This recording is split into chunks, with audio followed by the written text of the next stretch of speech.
All right, back here talking about Mick Foley, talking about him in the WWF, talking about the Undertaker feud. What did you think about that feud just initially? Did you think it was the right guy to feuding with Taker? Yeah, absolutely, John. Because with me, man, everything is a spectacle.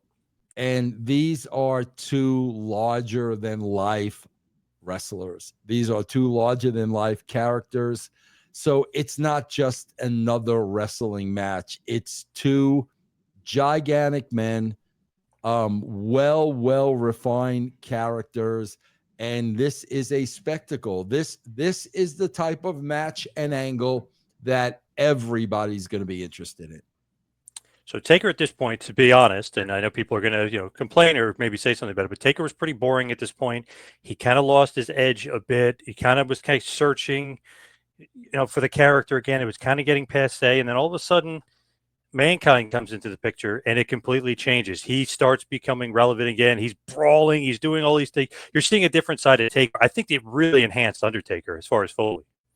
Yeah, because also you got to understand too, John, and you understand this, man. You've been around this long enough. Guys, wrestlers take great pride in their work. And, a guy like Taker is not going to be outworked by a Mick Foley. And Mick Foley never in his lifetime, Mick Foley can wrestle a match when he's 90 and he's not going to call it in. So you are getting 100% Mick Foley. And now Taker knows I need to raise my game. He is not going to be upstaged by Mick. So, John, I think it was a perfect storm. He did some crazy matches. I mean, Foley in Japan, the death matches. He had some crazy matches in ECW. He had some outright wars with Vader and WCW.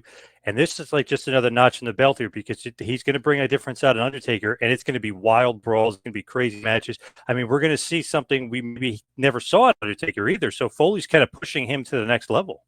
Absolutely. And I'm sure that Taker was grateful for that. I mean, Taker took great pride in everything that he did. I promise you he was grateful for that.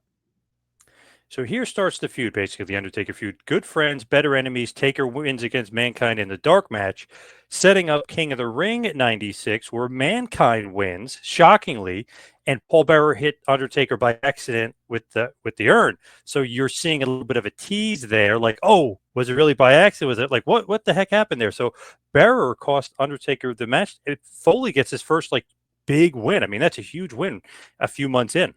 Yeah, and it's awesome too, bro, because we're going someplace with a story. So, that spot with Paul Bearer is, like you said, man, it's just a little preview of things to come, which that's the thing, John. Unless you have story, you're just beating people.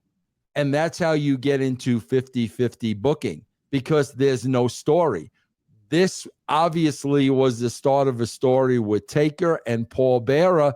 So it's not about Taker losing. It's about, wait a minute, what just happened here? And now the focus goes on the story. With Foley, right, and with this feud, this immediately elevates him by getting the win. But like you said, also the story with Paul Bearer. Wait, was that an accident? Was that an accident? What the hell happened? Like, you're starting to see cracks in the Undertaker and Bearer too, which is very interesting. Yeah, very, very, very interesting. But again, it's the ongoing evolution of these characters. What were you doing at this point? Because I know you're not actually head writer, but you are writing and producing, right? Yeah, definitely. Yeah, definitely doing a lot of producing, definitely, but also, starting to write a little bit more. So then we go to the Boiler Room Brawl, SummerSlam 1996, Foley versus Undertaker, Mankind, Undertaker. Whose idea is the Boiler Room Brawl? God, bro, I want to say it's mine because I think it was, but I don't want to take full credit for it, John, not being absolutely sure. I don't. So I'm not sure. I'm just going to be safe and say I'm not sure. Do you think it's a good idea to have a match where you can't really follow it necessarily from your in the arena, or doesn't matter? It's really for the home viewer? Yeah, no, John, that's always a question, man. And we're always very, very aware to that. That's why they usually wind up in the ring. Usually, if you have a match like that, it usually goes back to the ring, because that is something that is always taken into consideration, man, all the time. SummerSlam 96 here, Mankind gets the win thanks to the pallbearer official turn and hit with the urn. So King of the Ring might have been an accident, might not have been. Obviously, it doesn't look like it was. This is on purpose. Now Bearer is going to manage Mankind. Now forget about it. Now if Mankind's off to the race. Now he's got Paul Bearer as manager, and he beat The Undertaker 2 matches in a row. Like, wow, now we're taking notice. I can remember that so vividly because that was on the cover of the WWF magazine. I can remember that. That was huge. That was really, really, really huge. Man, there were a time when spots like that just really, really, really meant something, because, again, it all goes back to people caring about the characters. What resonated so much with you that you wanted on the cover of the magazine? I just thought it was a huge spot, like almost historical, not only in the career of The Undertaker, but in the WWE. It was a huge spot. I think that was up there with, Marty Jannetty through the plate glass window, Snooker, and, Roddy Piper. I think that was an iconic moment. It's so interesting, like with that time period, because that summer of 96 is WCW, NWO. I mean, everyone's kind of watching and turning. Does this turn have anything to do with you guys trying to do something to combat it, or you guys pay no attention to the NWO, WCW? You guys just do what you guys are doing? John, there was not one thing that was going to change that tide, man. We never, ever looked at it that way. All we were really worried about at this point was putting on a good, consistent show every single week. That's all we were looking at this point. Because got to be honest, got to throw this out there. Shawn Michaels as champion, not drawing too well here in 96. The NWO is killing them. And it was funny. He made the remark to Hall and Nash when they left that they're going to be begging him to come back, and he's going to be the one that's going to bring him back there. Little did he know that he's probably maybe should be begging them to go to WCW, because they're kicking their ass. And I really felt bad for Shawn during this time period, because as the champion, bro, he was doing everything the company was asking him to do. He was going above and beyond the call of duty. And I remember, bro, writing not only writing every single word of his promos, but putting them in a teleprompter and being down at the studio and doing promo after promo after promo after promo with him. He was working his ass off, bro. But the NWO was just so freaking hot. There was nothing Shawn could have done. Side here, was the teleprompter something that was used a lot? Because I don't really recall. No, not at all. But we had so many. There were so many that we had to do that I remember specifically winding up using it. Wow. Okay. Interesting. So then we have the Mind Games pay-per-view, where the aforementioned Shawn Michaels here is defending the WWF title against Mankind. And this was something that Foley talked about, how he really wanted to step up his game because nobody thought he was a good worker and this and that. So if he's wrestling one of the best workers in the company and can have a good match and kind of show off a little bit, people will then open their eyes. It's like, okay, he's not just like a weird, demented, crazy character. This guy has layers. He can work. He's awesome. Like, no matter who. This match, I know, goes to a DQ thanks to the Undertaker here, but this match is awesome here at Mind Game with HBK. Yeah, I can't like I don't know anybody who was thinking that Mick wasn't a great worker. I think that was all Mick thinking that. I can't imagine anybody watching a Mick Foley match and not thinking he was a great worker, man. I honestly can't. Buried Alive, 96. Undertaker wins against Mankind in the Buried Alive match. Whose idea, who's the Buried Alive? Who creates this interesting yet weird gimmick match? Yeah, that's it. I would say, bro, that was probably, if I had to guess, that had to be a Bruce/Vince idea. I would have to think it probably came from one of them. mean, it's interesting and it fits Undertaker's character, but it's like you got to bury the guy alive. You're not really going to be killing somebody on TV. Yeah, here. no, What's going on?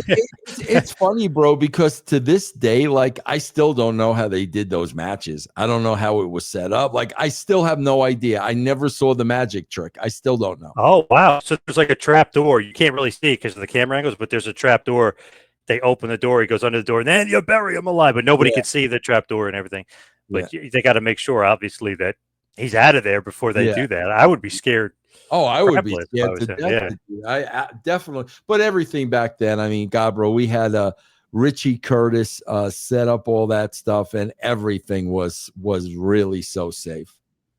The executioner strikes, though, and you guys end up burying, meaning Bearer and Executioner and Mankind, end up burying Undertaker alive here. The Executioner, a.k.a. Terry Gordy, who, you know, not a great use. Yeah, terrible use, terrible gimmick, terrible idea. I hated all of that. All of that.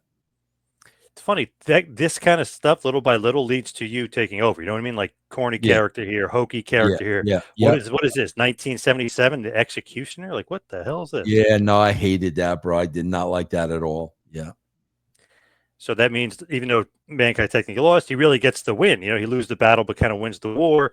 Survivor Series 96 happens. Paul Bearer is above an MSG. He's above the garden, if you will, in the shark cage. He's put away in a cage so he cannot interfere. Undertaker gets the win over Foley and kind of, you know, for now, kind of ends the feud then and there and gets the win over Mankind. But what an even Steven type feud, really, if you really look at it, because Foley wins a few in a row, Undertaker wins a few, but then he gets his ass kicked. Very even feud. And think about everything you're saying, bro. Everything you're saying is gimmicky. You know, everything. It's not match after match after match after match where you win, I win, you win, I win. They're all different types of matches. Like, my God, bro, even the shark. I miss that. I miss throwing the manager up in the shark cage. I think that's a great, great visual, man. You know, something I learned from Vince Sr., but everything was gimmicked, so it was special and fresh. Very interesting. I was at Madison Square Garden. I was at the Survivor Series 96. The card it's great, and I like the show, and I like the card. But it's interesting who the fans were really into and who they weren't. They were kind of into Austin, even though he was a heel. Brett's return was huge. They were really into Brett. They were kind of giving Foley, like, the respect stuff. Even though he was a heel, he was kind of getting over. Taker was over, but it was weird. It was like, wow, this smart crowd here in New York is liking these heelish guys that are, like, kind of the good workers. Almost like they're really appreciating these guys. And Sid, forget about it. He's supposed to be the big heel, and he was the most over guy on the show, but it's like they're really into certain guys. Absolutely. Yeah. It's funny the guys they were into back then and the guys they're into today, it's totally different, man. It's very kind of interesting the way that works. Later on, when Undertaker wins the title at WrestleMania 13, Revenge of the Taker, a few months later, Undertaker retains his title against Foley. So kind of almost put a little button on that feud, like, oh, Foley beat you so many times, he's going to get this title shot. And then Undertaker ends up beating him at Revenge of the Taker to, quote unquote, really kind of get his revenge, kind of just button up that feud. I thought it was great because even the matches, even if there's like some gimmicks and stuff, they really kind of beat the hell out of each other in this. Yeah, feud. Absolutely, man. And that's the thing, bro. Both of these guys are such great competitors. They're raising the bar. They're raising the bar and they're raising each other's bar and they're getting the best out of each other. That's the perfect case scenario, man. Now, you're going to think I'm crazy here. This might be my favorite stuff from Foley. He sits down with Jim Ross and does these awesome interviews. Awesome. Whose idea are these? Not me. Good. That was not me. That was probably Bruce. I love that. I love the mandible claw on JR. What an unforgettable moment. Awesome. And even they're showing Dude Love, like the home videos and stuff. So he's getting over as this like huge baby face. I don't know if Vince realized it or not, but like all this stuff is really like getting him over big time. Yeah. The Dude Love, I got to say that was my stuff, bro, because Mick gave me those tapes. And I was like, bro, this is a freaking awesome character. Like this, it's kind of like the G.I. Bro-ish, bro, kind of thing. Yeah. But I thought it was awesome. And I remember really producing Dude Love and working with Mick on all that stuff. Bro, you're never, ever, ever in our lifetime, you're never going to get a performer that could play 3 completely different roles, and you'll believe each and every one of them. You're never going to see that again. That's what I was going to say. He switched over to Dude Love, and it was so believable because it's like, wow, this guy was like tormented. That's who he wants to be. Like you could tell, like that's who he was on the tape. That's who he thought he was, but he's really this disturbed guy. Like so deep, layered. Yeah, it's awesome, bro. And who else could do that but him? Who else could do that but him, man?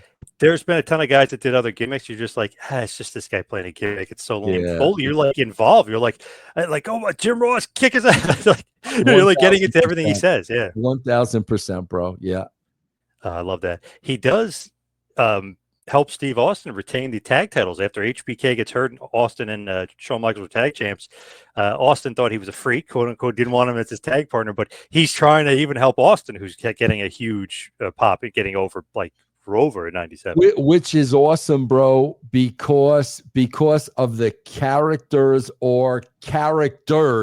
you could play him off of anybody, man. You could play him off of anybody. That's what was great about it. Austin, great straight man too, because he's like this freak or whatever, and then he's like, all right, you'll be my tag partner. I need somebody with me, and they become tag team champions. Eventually, Austin breaks his neck and gets hurt due to Owen Hart or SummerSlam. So they had to vacate the titles, but it's so funny how they play off of each other. Absolutely. And he played off that way, off of everybody, you know, Mankind with Mr. McMahon, Dude Love with Mr. McMahon. I mean, whoever, The Rock, of course, whoever you put him in there with, bro, it was tremendous, man. Triple H starts feuding with Triple H. Foley as Dude Love. Eventually, Dude Love, as he rips off the shirt, defeats Triple H in a steel cage match, SummerSlam 97 in East Rutherford, New Jersey at the Brendan Byrne Arena. I was there as well. So great match there. Great show. Then they continue the feud into Madison Square Garden, where you are basically slowly but surely becoming the head writer. 9/22/97, Cactus Jack returns, beats Triple H in a Falls Count Anywhere match. I loved writing Cactus Jack at Madison Square Garden, bro. That was so freaking awesome. That was so huge. It meant a lot to Mick. I loved booking Cactus Jack at MSG, man. So basically, he is now in charge of getting other guys over. To me, in my mind, that's like kind of what I'm thinking. Like, right, Undertaker, he was struggling. Okay, obviously Taker's great. How can we get him back over? We'll use Foley.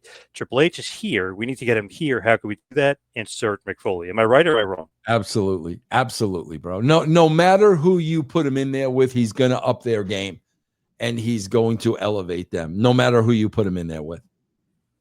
And then, of course, Royal Rumble 98, we see the three faces of Foley, Cactus Jack, Mankind, and Dude Love. Who is the best? And how do you, like, put this together where it's like, oh, by the way, you're in the match 3 times. You're playing all your characters.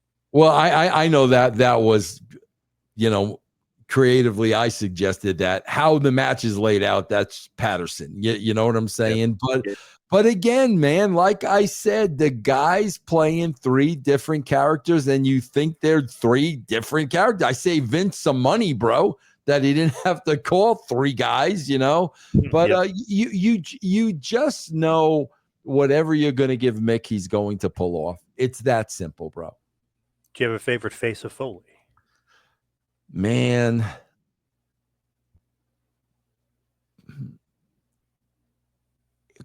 See, bro, it's so hard to answer because there were characters inside the characters.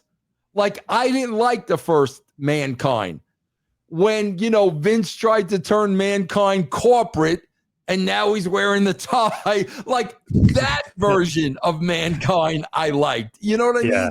So there were different versions of every character. The Mankind / corporate Mick Foley, that was probably my favorite. Even though the Mick Foley wanted to be the guest referee. Remember that, bro? When he wore the awful shirt with the magic marker stripes for like a month. That wasn't an awesome, portrayal of the character. So, like, he gave you so many freaking looks. Dude Love was great to write for. I mean, that was a lot of fun. You know what I mean? Yep. So, Cactus Jack was kind of straightforward. That was kind of really easy. But there were so many other layers to the other 2.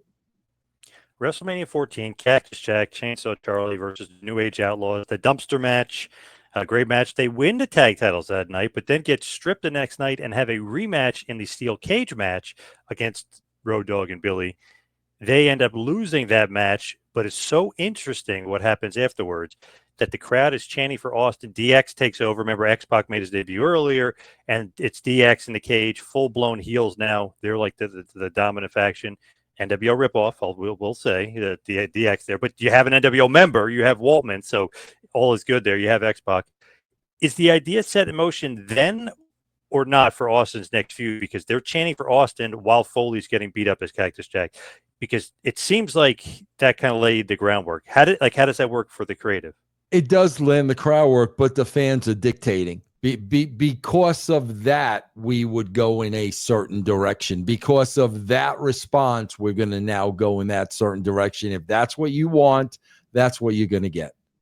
So not necessarily thinking Foley versus Austin for the next pay-per-view until not at all. Oh, wow. Really?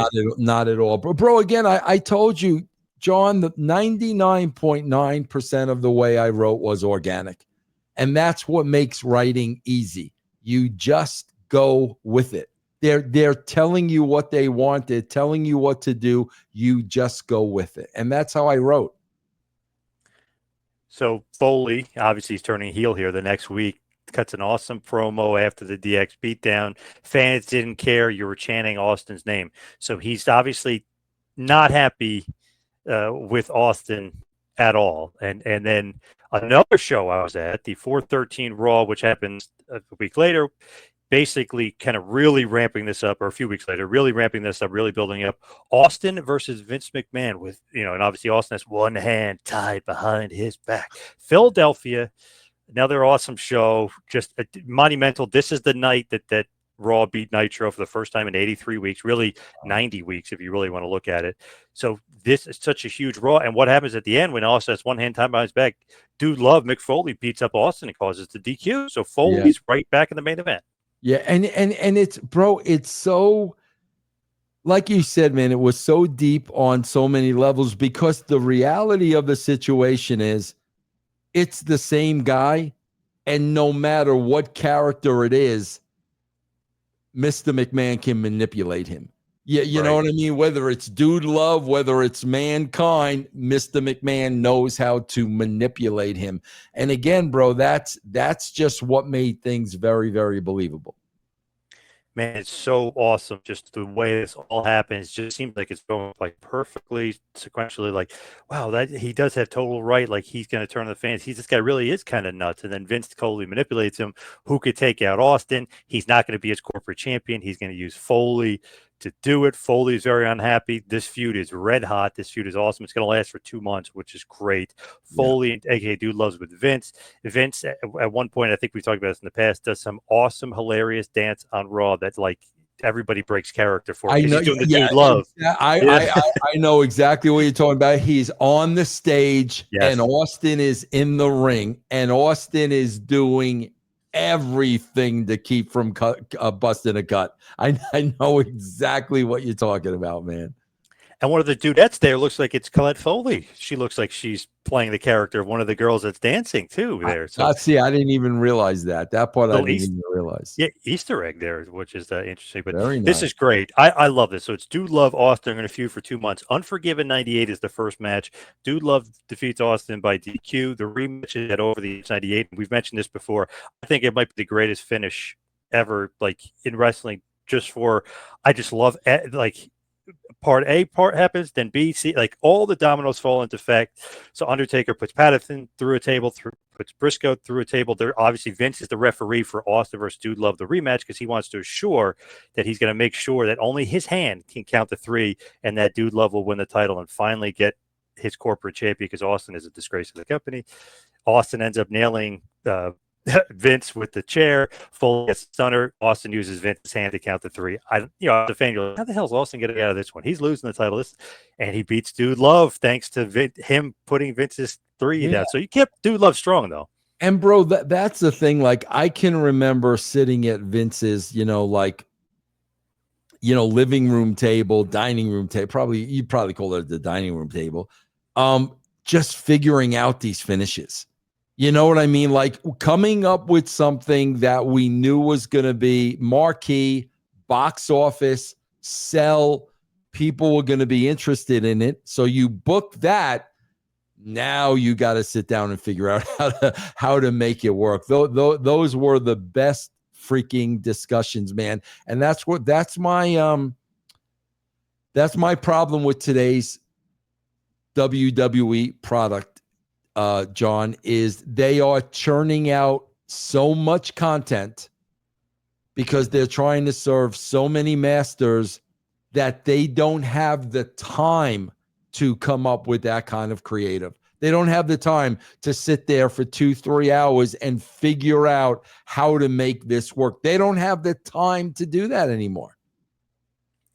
For here, Vince is going to end up firing Foley for losing to Austin. He becomes Mankind again, but it's one of those things where he's Mankind, but he has like the shirt, but it's like kind of open, and he's kind of Mankind, but he's kind of lost. He's trying to get Vince's affection back. So it ends up in an epic Hell in a Cell match a few months later at King of the Ring 98, where he loses to Undertaker and takes some of the most craziest, hellacious bumps ever. And I talked to Sullivan about it. He said that's when it's like, you knew we were screwed. He's like, did you see that? Like, holy crap. He goes, we're screwed. Wait, who said that? Because you broke up a little, John. Oh, Sullivan said that about if you watch Hell in a Cell, like those bumps, okay. We're going to lose the fans that they were seeing this guy take all this stuff. That match was so real and so believable, bro. I am not lying to you. I was at the curtain waiting for them to roll Mick back just to make sure he was okay, because that match was so freaking believable. I was really, really concerned about his health. Just, man, crazy. It really helped WWF and it helped put his name on the map, but man, that had to play some serious issues with his health, and he regrets it kind of to this day that he did that, because it really put him in a bind. Unbelievable, like just absolutely unbelievable. So then he's kind of feuding with Kane, kind of the Undertaker, kind of the Outlaws. Really, him and Kane is kind of the main feud. A little bit of Steve Austin sprinkled in, but eventually he's going to align himself back up with Mr. McMahon. He cleans himself up. You loved it. He shaved. He cleans himself up. I remember that. I remember producing those vignettes, man. Oh God Almighty, just so good. Just so good. I mean, Matt, I got John. I swear to God, when we talk about these things, you got to understand. I hate sounding like I'm putting myself over, because I'm not. When I go back and I watch these shows, I generally enjoy these shows.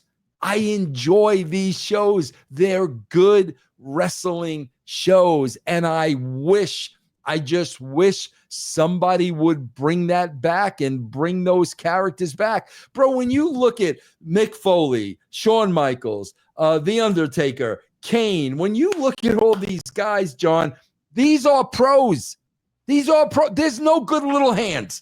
Maybe a good little hand would open a show here or there.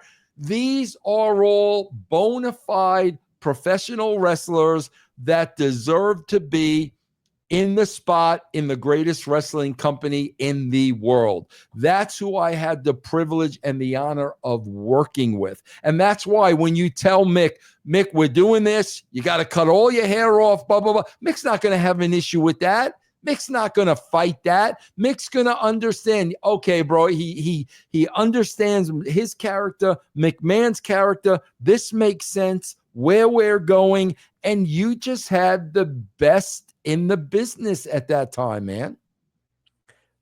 Here too, the comedy with him and Vince is awesome. The creation of Mr. Sacco, him giving him the hardcore title, so many good stuff. How much is this is you and him, or like Vince, or is this all you? Like how do you break that up creatively?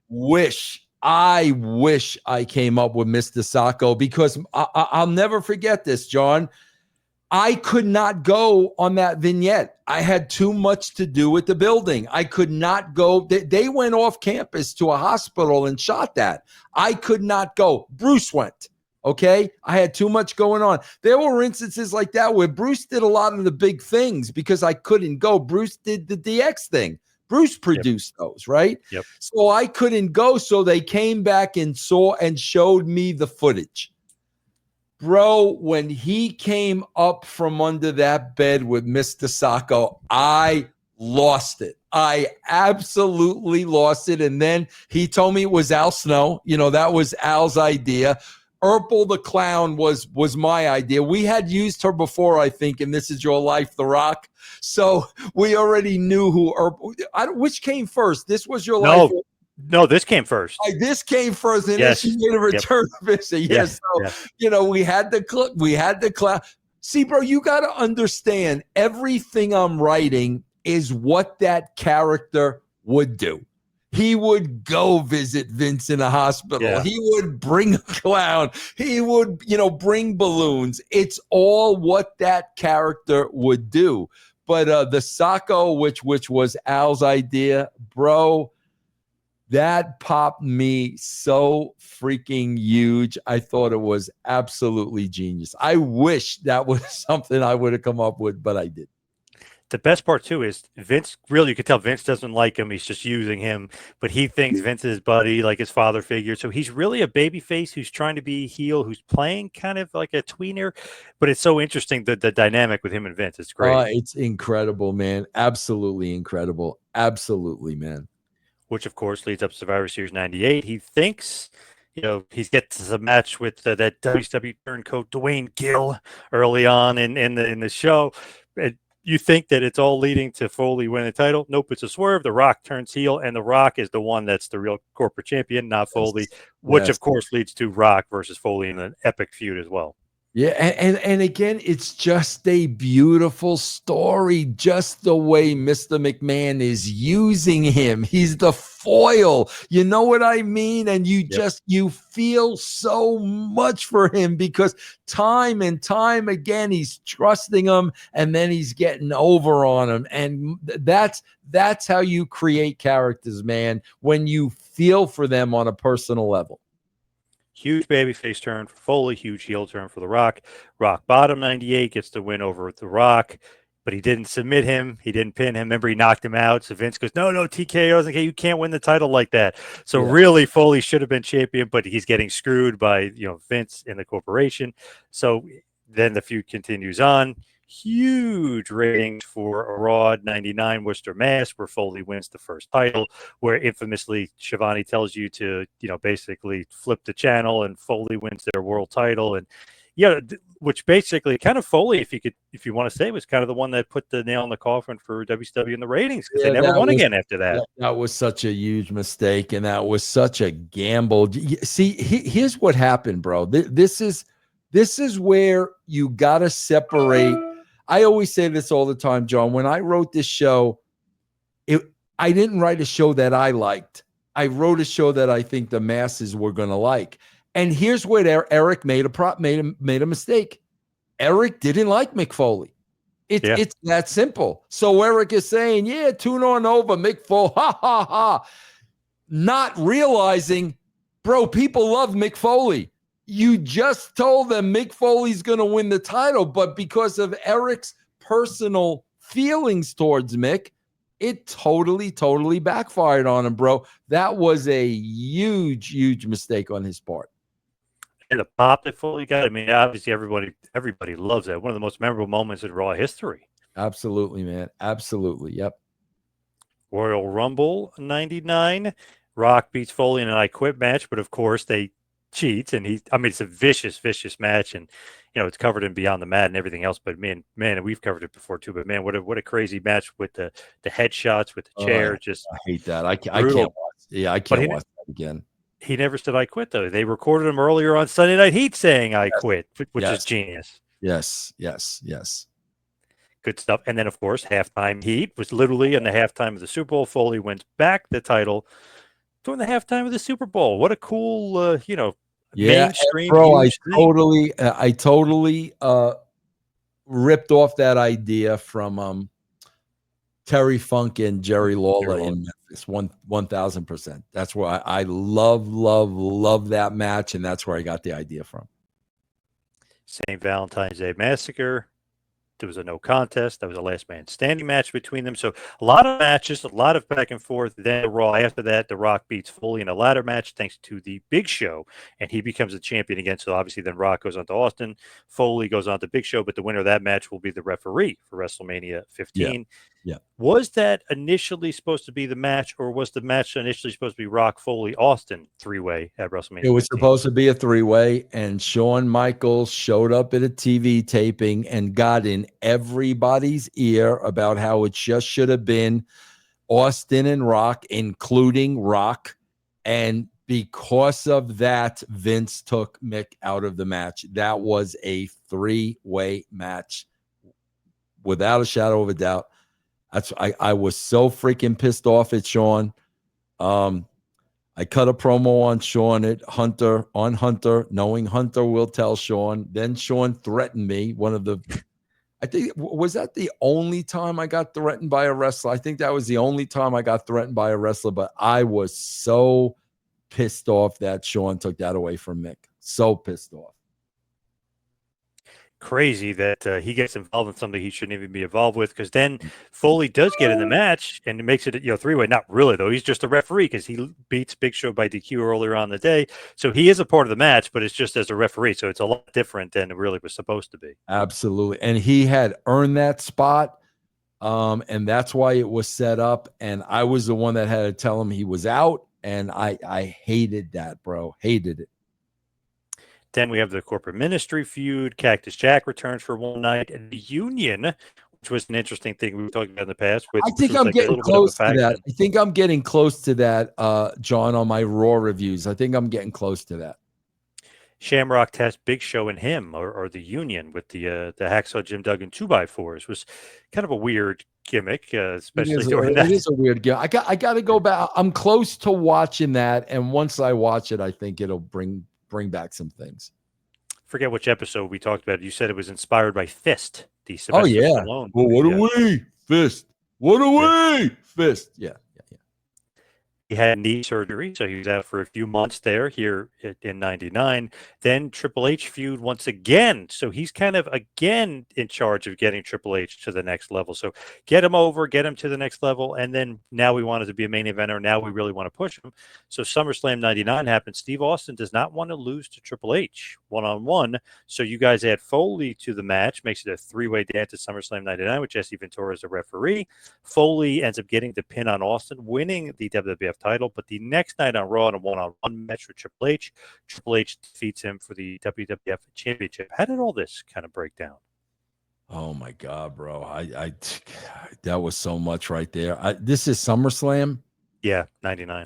Bro, I don't remember, John. I swear. I don't remember. I really don't. So basically, Triple H could have won the title at SummerSlam, but he does not. Foley does. Foley loses it the next night to Triple H. And then Triple H is, first-time world champion and is kind of now cemented as a main eventer. How important do you think Foley was to Triple H? Because it seems like it's uber important. I think Foley was important to everybody, bro. I think he was important to Mr. McMahon, Triple H, Rock, Taker. I think he was important to everybody. You said at the beginning of this show that he was the glue, man. I think that is the perfect description, man. He definitely was the glue. He was in everything. He was involved in everything. He was involved with all the characters. I remember when he was doing stuff with Goldust. What a great visual that was when he was calling somebody was calling somebody mommy. Was he calling Goldust?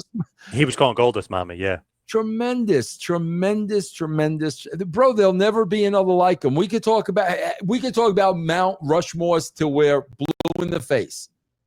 Nobody. Mick Foley is the one guy there will never, ever be anybody close to coming near. There will be people closer to The Rock, and there will be people closer to Austin. Nobody will ever come close to Mick Foley, ever. Speaking of The Rock and Sock connection, 3-time tag team champions. Obviously, their chemistry was unbelievable. They feuded, and now they're teaming up together. Rock is the perfect straight man. He wants nothing to do with him. There's a great scene where Foley thinks he's talking to him, but Rock's really on the phone, and Foley's like all happy with him. And Rock has no idea that he was even listening. So a lot of funny, good stuff. And of course, like you mentioned, This Is Your Life, 8.4 rating, which doesn't mean 8.4 million, means more like 10 million, but 8.4 rating for that segment. That might have went a little over the time Oh, allotted. that went way over. I got chewed out at the gorilla position. I had to break the news to Mick that Vince was really, really, really pissed off. And the next day, when we're in the middle of like the production meeting and the number came in, Mick was pacing back and forth, waiting for the meeting to be over just to shove it up Vince's ass. And he shoved the rating up Vince's ass, and Vince no sold it, bro. No sold it. Would not put it over. Wow. Come on, Vince. I know, right? Then, of course, he continues to feud with Triple H. Royal Rumble 2000. I was at this as well. Madison Square Garden. The loss to Triple H in a great, great street fight. Again, gets Triple H over big time because it's like, wow, how tough is this guy? He's beaten, Cactus Jack in New York. And so it just really got him over. And then No Way Out 2000, he loses Triple H again, this time in a Hell in a Cell match. It's supposed to be his retirement match. So now he's really getting Triple H over. He's retiring for the guy. He's having the guy put him out of action, put him out of the ring, retiring him. It's funny because you're reminding me of all this Triple H stuff. I don't understand. Why does Triple H not feel he's as indebted to Mick Foley as he is Shawn Michaels? How is Mick Foley not promo coach? How's that happen? How do you have a Mick Foley not schooling wrestlers in the WWE who are doing horrible, horrible, horrible, cringeworthy promos? How is that guy not helping them? And he seems like he'd be so good too, because he can kind of get something out of you. You know what I mean? Because he's getting it. He literally is getting it out of the Undertaker. He's getting it. He brings stuff out of you. I don't know, bro. That's all. See, John. That's all politics. That's all political BS. That's all it is. That's all it ever will be. You've got the best top 3 promos of all time, putting in God knows how many years at the WWE, literally sitting on the sidelines. Unbelievable. He returns at WrestleMania 2000 thanks to Lyndon McMahon. He's part of the 4-way main event with Big Show, The Rock, and Triple H. Triple H ends up winning this match. Wasn't a great match, wasn't a great return, but you got to do it for the payday. And if they need a little help with WrestleMania because Steve Austin is out, you got to return and do it. So, that's basically what he does. He didn't wrestle again for 4 years after that match. He does become the commissioner in 2000. Foley is the commissioner, which is funny. He used to sing that, which literally went exactly with his song. Yeah. So every time I hear the song, I always, Foley is the commissioner. So that just gets stuck in your head. He did really well as commissioner. It's kind of the best commissioner really they had, I think. It just because of the way he handled it. A lot of comedic sketches with Edge and Christian and Angle, everybody. So obviously really, really well. Again, he was the returning again in 2001 referee for Vince McMahon versus Shane McMahon at WrestleMania 17. He ends up ending his commissionership at Survivor Series 01 and basically departs after a backstage fight with Vince McMahon. He'll return again for WrestleMania 20 and a feud with Randy Orton. Him and The Rock lose to Evolution. Orton, Flair, and Batista, 2 out of 3, or 2 versus 3 in a handicap match. Then Backlash 2004. He fights Randy Orton in what he says is his favorite match, which was an awesome match, which gets Orton over. And hey, who's still wrestling in 2025 as the top dog and kind of like the elder statesman, Randy Orton, thanks to a lot in parts of I never saw that match, so that's interesting. Great match, yep. And then he has a feud with Flair eventually too in SummerSlam 05, and like they had actually a pretty decent match, but the promos were better going back and forth, and what Flair said about him in his book, what Foley said about him, and them going back and forth. So that's basically kind of in a nutshell his run for basically 85 to 2005, 2006, or excuse me, 86 to about 2005, 2006. So obviously with some breaks in there in between, but what a run for Foley. He was just, like you said, just awesome. I think a glue guy, just unbelievably great. But to me, the guy that could kind of carry anybody. Everyone would say that about Brett, and I agree. Like Foley was a different kind of that type of Brett guy where you can carry the guy in the ring. He can carry a guy everywhere. So he was kind of, to me, in that same vein. He was like, wow, you put him in there with anybody, he can carry him. Even a young guy like Orton at that point where they're like, hey, this is the next guy. Can you give him a hand? And he gets him to the next level. So what was the real reason? Like, how did they stop using him? him and Vince got into a backstage fight. I guess Foley didn't like the way certain things were going. He wasn't really being used during like the invasion storyline, and See him and that created stuff, differences. that stuff, and the Austin stuff would have never happened if I was still there, bro. That stuff would have never, ever, ever happened. You wouldn't have let it happen. I guarantee you, Mick would have went on to have at least another 5 years. The Austin stuff, I mean, we won't get into that inexcusably how bad that creative is. Like, oh, you're just going to do it. Why is the greatest wrestler of all time wrestling a rookie in a King of the Ring qualifying match? The guy won King of the Ring 6 years ago. What the hell are you doing? Man, that's such bad booking. That's what I'm talking about. I think their shelf lives would have definitely went longer if we stayed. That's a shame. You would have been like, okay, let's work this. Let's do that. Vince is like, no, you're doing this, pal. Like, no. Like, what? Come on. Yeah, so crazy, man. Crazy. Yep. So what was the last time you talked to the Mick Foley? Oh my God, bro. He was see, bro, it's weird. He was doing a show out here in Denver a couple of years ago, and he contacted me to go to the show. Okay. Oh, wow. It was during COVID though, bro. Okay. And bro, Mick and I are kind of on opposite sides of the fence when it comes to stuff like that. But I could care less. I love Mick. I love Kevin. That never gets in the way of it. But I remember he asked me to go to the show, and I had to call him to let him know that I was not vaxxed. And he was a little weird after I told him that. So because he was a little weird, I'm like, I'm not going to go to this because I don't want to have any issues with Mick. You know what I'm saying? And if he's a little uncomfortable because he sees things a certain way, I'm just not going to go. And I think, John, honestly, and it was cool and everything, no problem. But I think that was actually the last time. So whenever COVID was, that was the last time. Wow. Okay. So let's just wrap it up and kind of just talk about his legacy. What is his legacy? We're saying, glue guy can carry anybody, but what really is his legacy, Mick? God, bro, I hate to say it, but his legacy, after we talk about all this, is probably the most underappreciated talent in the history of the WWE anyway, because everything we've just talked about, how is his name never brought up in the conversation of Mount Rushmore? How is his name never brought up in the conversation of best promo? Like, are you kidding me? Bro, I worked with them all. I heard all the promos. I was standing right there. How is that not in the conversation? I don't know.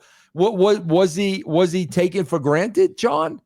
That, Mick was always going to deliver. Mick was always going to cut the great promo. Mick was always going to get everybody over. Maybe he was taken for granted, and that's why he's underappreciated. But I mean, when you're talking about Mount Rushmore, Ric Flair didn't play 3 characters. Hulk Hogan didn't play 3 characters. How is that dude not in the conversation? Man, Foley is, to me, like you said, he's totally underappreciated. Yeah, I agree. He was easily one of the best. Like I said before, glue guy for the Attitude Era. All those guys owe him. Austin, Rock, Triple H, especially Taker, especially Orton, especially all those guys. Even post Attitude Era, obviously Orton, but like all the Attitude Era, Vince, Kane. They all owe him one. Yeah, I agree 1,000%. And to me too, like the in-ring stuff, watch a lot of those matches. He's having some of the best matches of the night, like over and over and over and over and over. So no limits. He had no limitations, bro. There were no limitations. Like you said, and I agree, he's paying for it today, but he could not help himself. He had to go out there every night and be the absolute best he could be. And your favorite was Corporate Mankind. I might have to go the heel dude love myself. And it was funny. I asked him, and he said, like, chemistry wise, for whatever reason, when he wrestled, Mankind and Cactus always had better chemistry with the wrestlers. And I'm funny, like he's talking about it as if it's not him. You know what I mean? He's like, well, he kind of had better chemistry. And then I was like, yeah, but I go, but Dude Love had awesome chemistry. And then literally at the same time, he goes with Stone Cold Steve Austin. I said, hey, exactly. He's like, all right. Yeah. So he's like, all right. So Dude Love had chemistry too. But it was great. The way he was talking about it, like, it was like, Mick, we're talking about you. Yeah. You know, not the. Yeah. So no, he almost kind of like out of it. Yeah, he's one of those guys that I really, really miss. I mean, bro, guys I really, really miss, like two hands, like seriously. Yeah. He's definitely at the top of that list. So great. And when I go back and watch stuff too, he always kind of steals the show. He's the best. So great. And each character is so great in their own way. It's like Cactus is going to kick ass. Mankind's going to do something crazy. Dude Love's might do something funny. Then the corporate Mankind might do something funny. So he hits every facet, whether it's comedy, seriousness, or if you want to like brawl and like this guy's going to kill somebody, you want blood, he can do that too. Well, I remember I was watching a scene. And my God, you talk about the nuances that are so freaking lost today and were the best things on every show. I remember, bro, somebody being stretchered out. It might have been Vince, okay? And there's a lot of commotion. There's so many people around him. And, bro, all you keep seeing is this cup of Coke with a straw, and it keeps popping in. It keeps popping in. It keeps popping in. Then Mick reveals himself. He's trying to give Mr. McMahon a sip of soda. Bro, those things, nobody else in the world would have thought of doing those things. Nobody else in the world. And those are the things, man, that you just never, ever forget. And Vince's reaction is so great to all that stuff. Like, get this guy out of here. Don't touch me. Like, it's so good. So good. So good. So let's wrap this bad boy up. Head towards the plugs. You can follow me on Twitter and Instagram at 2Man Power Trip. How about you, Vince? Yeah, guys, I'm offering you a free week to try Russo's brand. Just go to patreon.com/Russo TWC and get your free week of the brand. And I can't believe this, Vince, but Disco is calling you an imbecile out there. I can't believe that. What's going on with that? I can't believe this. Oh, my God. Bro, if I had $1 for every time Disco has called me an imbecile over the last 26 years, I'd be freaking rich. What's his problem? What's going on with this guy? Who knows? He needs attention, bro. That's what it is? Yes, absolutely. Yes. Come on, Glenn. Yeah. All right. Thank you, everybody out there, for listening. See you right back here next time for the next podcast. Have a good one, folks.